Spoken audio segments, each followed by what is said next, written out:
कि आपको किसी ने गधा कहा तब आप गधा नहीं बनते। आपने अपने स्लीव्स रोल करना चालू कर दिया, मुझे गधा कहा, अब आप बने। अब तक नहीं थे, अब आप बने, क्योंकि आपने स्वीकार कर लिया ना और रिएक्शन चालू कर दिया। The moment you start giving reactions and responses to negatives, you have accepted that negatives in life. Keep the attitude of not accepting. The attitude of not accepting negatives in life can give you stability. किसी ने गधा तो बोल दिया, बोलने वाला तो बोल गए। प्रमुख समय हम सब मानते हैं कि महाभारत क्यों हुआ?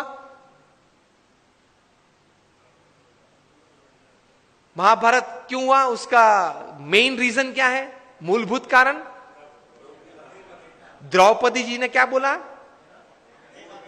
अंधे का बेटा अंधा। बराबर, सबने ये उत्तर दिया। इसलिए मानते कि यहां से वो दुर्योधन को जरा उसका मान भंग हुआ और पूरा महाभारत हो गया। पूरी दुनिया ये कहती है। प्रमुख स्वामी का एटीट्यूड डिफरेंट है।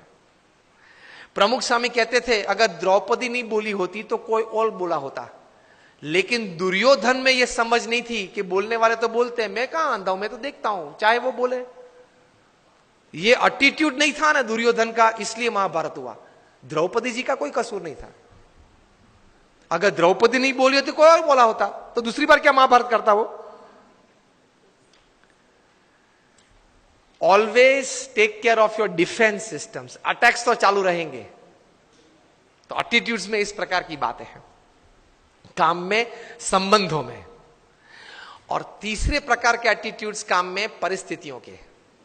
प्रमुख स्वामी महाराज न्यूयॉर्क में थे, रूम छोटा था। किसी ने बताया कि स्वामी जी रूम छोटा है। स्वामी ने बोला छोटा रूम अच्छा, पावर कम यूज होता है। एक वीक के बाद टोरंटो में थे, 1988 का ये प्रसंग है। रूम बड़ा था। किसी ने बताया कि स्वामी जी ये बड़ा रूम ठीक है। प्रमुख स्वामी बोले हाँ बड़ा रूम ठीक, ज्यादा लोग बैठ सकते हैं। This is called attitude.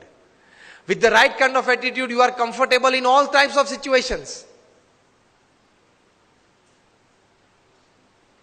अभी विनोद खन्ना ऑफ हो गए। उन्होंने एक प्रसंग लिखा था अमिताभ जी के बारे में कई साल पहले, कि एक बार शूटिंग में जाना था, उनको जरा लेट हो गया ट्रैफिक की वजह से। वे आधा घंटा देरी से पहुंचे और अमिताभ जी अपने जीवन में कभी लेट नहीं पहुंचे सेट पे। तो ओवर कोट पहनना था तो वो तो ड्रेसअप हो गए थे, हैट बैट जो शॉर्ट था उसके हिसाब से। बहुत गर्मी थी और पसीना चल रहा था अमिताभ जी के चेहरे पे से। और विनोद जी ने कहा sir I am very sorry कि सर लेकिन इतनी धूप में आप यहां बैठे हो, इतना पसीना। अमिताभ ने कहा कि ओ पसीना, ओ सॉरी, पसीना क्लीन कर दिया। सर आपको ये धूप और ये पसीना नहीं लग रहा है? अमिताभ सेड